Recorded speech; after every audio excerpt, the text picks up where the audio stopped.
नमस्कार। मीटिंग में शामिल होने के लिए आप सभी का धन्यवाद। जैसा कि आप सभी जानते हैं, 22 अप्रैल 2025 को लश्कर तैयबा से संबंधित पाकिस्तानी और पाकिस्तान प्रशिक्षित आतंकवादियों ने भारत में जम्मू और कश्मीर के पहलगाम में भारतीय पर्यटकों पर बर्बरतापूर्ण हमला किया। 25 भारतीयों और एक नेपाली नागरिक को कायरतापूर्ण मौत के घाट उतार दिया गया। मुंबई के 26 नवंबर 2008 के हमलों के बाद यह भारत में हुई किसी आतंकवादी हमले में मारे गए आम नागरिकों की संख्या की दृष्टि से सबसे गंभीर घटना है। पहलगाम का हमला अत्यधिक बर्बरतापूर्ण था, जिसमें वहां मौजूद लोगों को करीब से और उनके परिवारों के सामने सिर पर गोली मारी गई। हत्या के इस तरीके से परिवार के सदस्यों को जानबूझकर आघात पहुंचाया गया। साथ ही उन्हें यह नसीहत भी दी गई कि वे वापस जाकर इस संदेश को पहुंचा दें। यह हमला स्पष्ट रूप से जम्मू और कश्मीर में बहाल हो रही सामान्य स्थिति को बाधित करने के उद्देश्य से किया गया था। चूंकि पर्यटन फिर से अर्थव्यवस्था का मुख्य आधार बन रहा था, इस हमले का मुख्य उद्देश्य इसे प्रतिकूल रूप से प्रभावित करना था। पिछले वर्ष आप सभी जानते हैं, 2.25 करोड़ से अधिक पर्यटक कश्मीर आए थे। इस हमले का मुख्य उद्देश्य इसलिए संभवतः यह था कि इस संघ राज्य क्षेत्र में विकास और प्रगति को नुकसान पहुंचाकर इसे पिछड़ा बनाए रखा जाए और पाकिस्तान से लगातार होने वाले सीमा पार आतंकवाद के लिए उपजाऊ जमीन बनाने में सहायता की जाए। हमले का यह तरीका जम्मू और कश्मीर और शेष राष्ट्र दोनों में सांप्रदायिक दंगे भड़काने के उद्देश्य से भी प्रेरित था।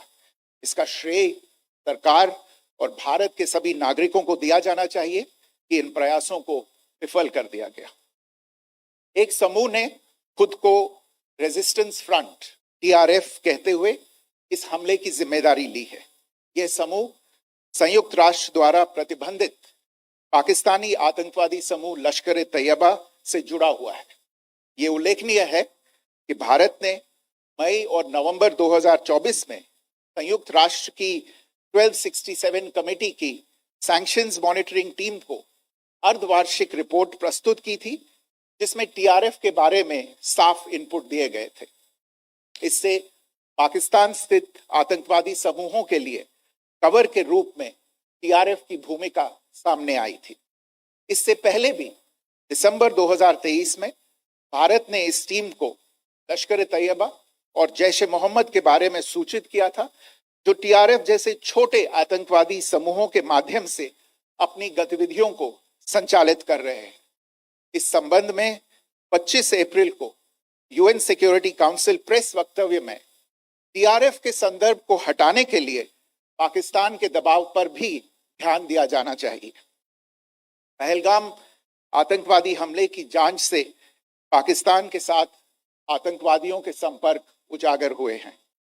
रेजिस्टेंस फ्रंट द्वारा किए गए दावे और लश्कर तैयबा से ज्ञात सोशल मीडिया हैंडल द्वारा इसको रीपोस्ट किया जाना इसकी पुष्टि करता है।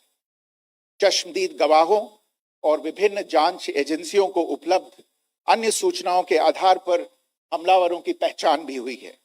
हमारी इंटेलिजेंस ने इस टीम के योजनाकारों और उनके समर्थकों की जानकारी जुटाई है। इस हमले की रूपरेखा भारत में सीमा पार आतंकवाद को अंजाम देने के पाकिस्तान के लंबे ट्रैक रिकॉर्ड से भी जुड़ी हुई है, जिसके लिखित और स्पष्ट दस्तावेज उपलब्ध हैं। पाकिस्तान दुनिया भर में आतंकवादियों के लिए एक शरण स्थल के रूप में पहचान बना चुका है। यहाँ अंतर्राष्ट्रीय स्तर पर प्रतिबंधित आतंकवादी सजा पाने से बचे रहते हैं। इसके अलावा पाकिस्तान ने इस मुद्दे पर विश्व और फाइनेंशियल एक्शन टास्क फोर्स जैसे अंतर्राष्ट्रीय मंचों को जानबूझकर गुमराह करने के लिए भी जाना जाता है। साजिद मीर का मामला, जिसमें इस आतंकवादी को पाकिस्तान ने मृत घोषित कर दिया था और फिर अंतर्राष्ट्रीय दबाव के परिणाम स्वरूप वो जीवित पाया गया, इसका सबसे स्पष्ट उदाहरण है। ये स्वाभाविक है कि पहलगाम में हुए इस हमले से जम्मू और कश्मीर के साथ साथ भारत के अन्य भागों में भी आक्रोश देखा गया। हमलों के बाद भारत सरकार ने स्वाभाविक रूप से पाकिस्तान के साथ संबंधों को लेकर कुछ कदम उठाए। आप सभी उन निर्णयों से अवगत हैं जिसकी घोषणा 23 अप्रैल को की गई थी। तथापि यह आवश्यक समझा गया कि 22 अप्रैल के हमले के अपराधियों और उनके योजनाकारों को न्याय के कटघरे में लाया जाए। हमलों के एक पखवाड़े के बाद भी पाकिस्तान द्वारा अपने क्षेत्र या अपने नियंत्रण वाले क्षेत्रों में आतंकवादियों की इंफ्रास्ट्रक्चर के विरुद्ध कार्यवाही करने के लिए कोई स्पष्ट कदम नहीं उठाया गया है।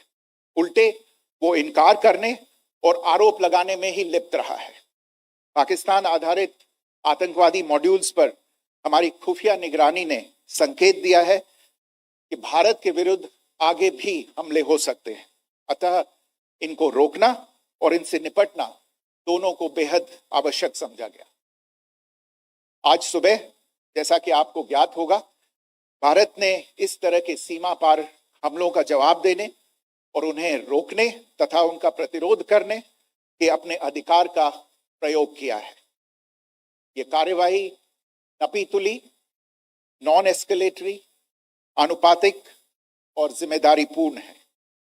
यह आतंकवाद की इंफ्रास्ट्रक्चर को समाप्त करने और भारत में भेजे जाने वाले संभावित आतंकवादियों को अक्षम बनाने पर केंद्रित है।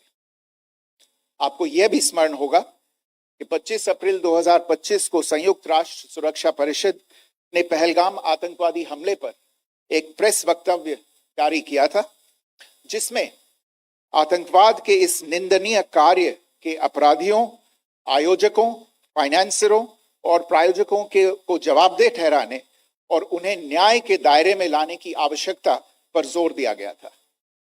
भारत की आज की इस कार्यवाही को इसी संदर्भ में देखा जाना चाहिए।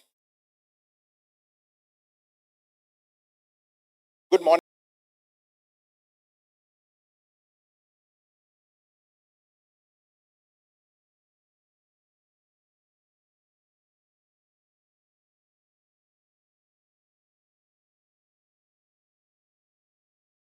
प्रभात देवियों और सज्जनों, मैं कर्नल सोफिया कुरैशी और मेरे साथ विंग कमांडर व्योमिका सिंह आज आपको 6 से 7 मई 2025 की रात 1:05 से 1:30 बजे के बीच भारतीय सशस्त्र बलों द्वारा अंजाम दिए गए ऑपरेशन सिंदूर के बारे में जानकारी देंगे।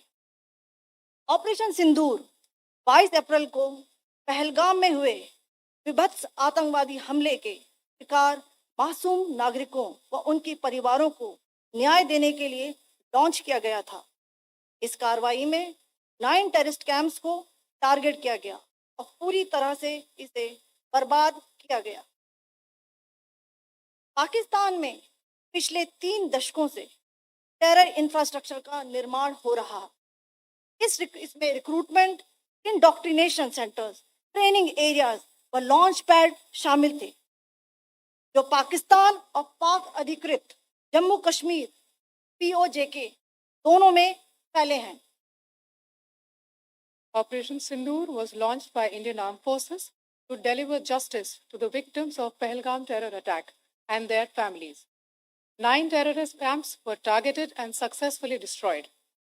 Over the last 3 decades, Pakistan has systematically built terror infrastructure. It is a complex web of recruitment and indoctrination centers, training areas for initial and refresher courses, and launch pads for handlers. These camps are located both in Pakistan as well as Pakistan-occupied Jammu and Kashmir areas. Some of the well-known training camps are located, as you can see on the screen. They are distributed from Sawai Nala in the north, counting to approximately 21, ending at Bhagalpur to the south. इन लक्ष्यों का चयन विश्वसनीय intelligence सूचनाओं के आधार पर हुआ, ताकि आतंक गतिविधियों की रीढ़ तोड़ी जा सके और यह खास ध्यान दिया गया कि निर्दोष नागरिकों और सिविलियन इंस्टॉलेशन को नुकसान न पहुंचे। The selection of these targets for Operation Sindoor was based on credible intelligence inputs and role of these facilities in perpetrating the terror activities. The locations were so selected to avoid damage to civilian infrastructures and loss of any civilian lives. This was done with due diligence, and the camps selected for targeting and their engagement will now be shown to you one by one. PoJK के targets मैं आपको बताना चाहूंगी। सबसे पहले सवाई नाला camp Muzaffarabad, जो कि पीओजेके के लाइन ऑफ कंट्रोल से 30 किलोमीटर दूर है। यह एक लश्कर तोयबा का ट्रेनिंग सेंटर था।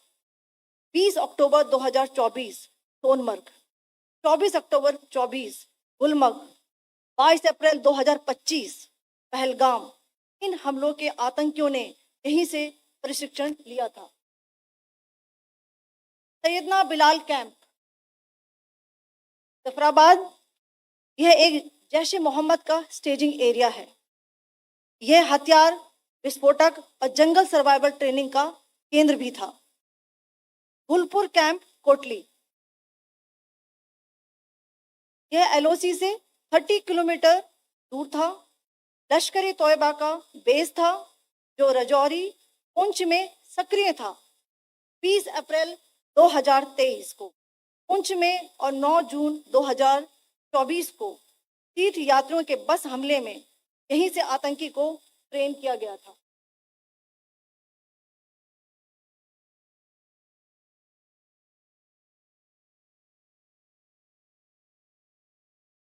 बरनाला कैंप भिम्बर, ये एलओसी से 9 किलोमीटर दूर है। यहाँ पर हथियार हैंडलिंग, आईडी व जंगल सर्वाइवल का प्रशिक्षण केंद्र था। अब्बास कैंप कोटली,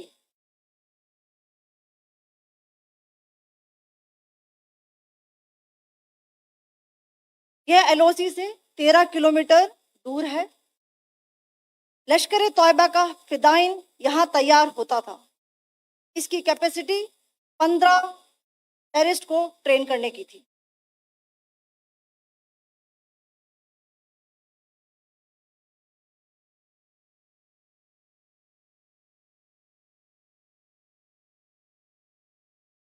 अब मैं पाकिस्तान के अंदर के टारगेट से अवगत कराना चाहूंगी।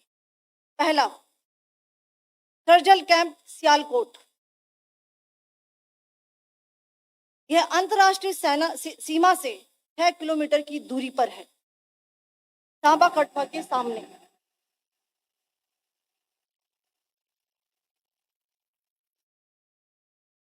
मार्च 2025 में जम्मू एंड कश्मीर पुलिस के 4 जवानों को जो हत्या की गई थी, उन आतंकवादियों को इसी जगह पर ट्रेन किया गया था। दूसरा, महमूना जाया कैंप सियालकोट, यह 18 से 12 किलोमीटर आईबी से दूर था। हिजबुल मुजाहिदीन का बहुत बड़ा कैंप था। ये कठुआ जम्मू क्षेत्र में आतंक फैलाने का नियंत्रण केंद्र था।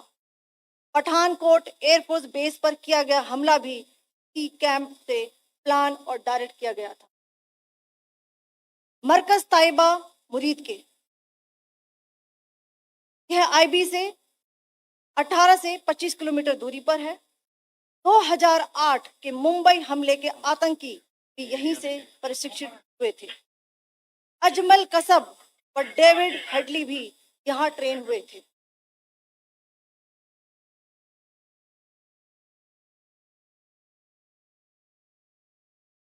आगे दूसरा आया।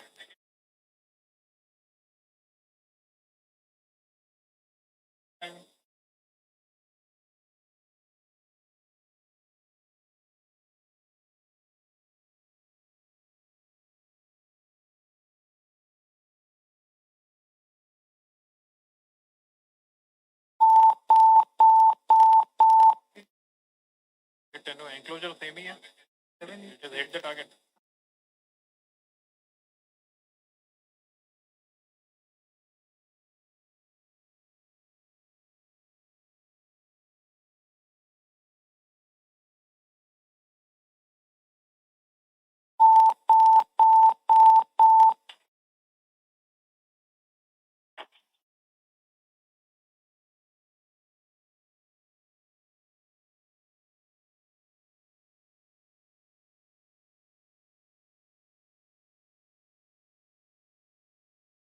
मरकज सुभान अल्लाह भावलपुर के इंटरनेशनल बाउंड्री से 100 किलोमीटर दूर है। जैश ए मोहम्मद का मुख्यालय था। यहाँ पर रिक्रूटमेंट, ट्रेनिंग व इंडोक्ट्रिनेशन का केंद्र भी था। शीर्ष आतंकी अक्सर यहाँ आते थे। मैं आप सबको बताना चाहती हूँ कि किसी भी सैन्य ठिकाने का निशाना नहीं बनाया गया और अभी तक किसी तरह की नागरिक क्षति की रिपोर्ट नहीं है। धन्यवाद। जय Hind. The strike on the terror camps were undertaken through precision capability, as shown to you. A niche technology weapons with careful selection of warheads was ensured so that there will be no collateral damage. The point of impact in each of the target was a specific building or a group of buildings. All the targets were neutralized with clinical efficiency, and the results reiterate the professionalism of the Indian Armed Forces in the planning and execution of their operations. No military establishments were targeted. India has demonstrated considerable restraint in its response. However, it must be said that the Indian Armed Forces are fully prepared to respond to Pakistani misadventures, if any, that will escalate the situation. Jai Hind, and thank you very much.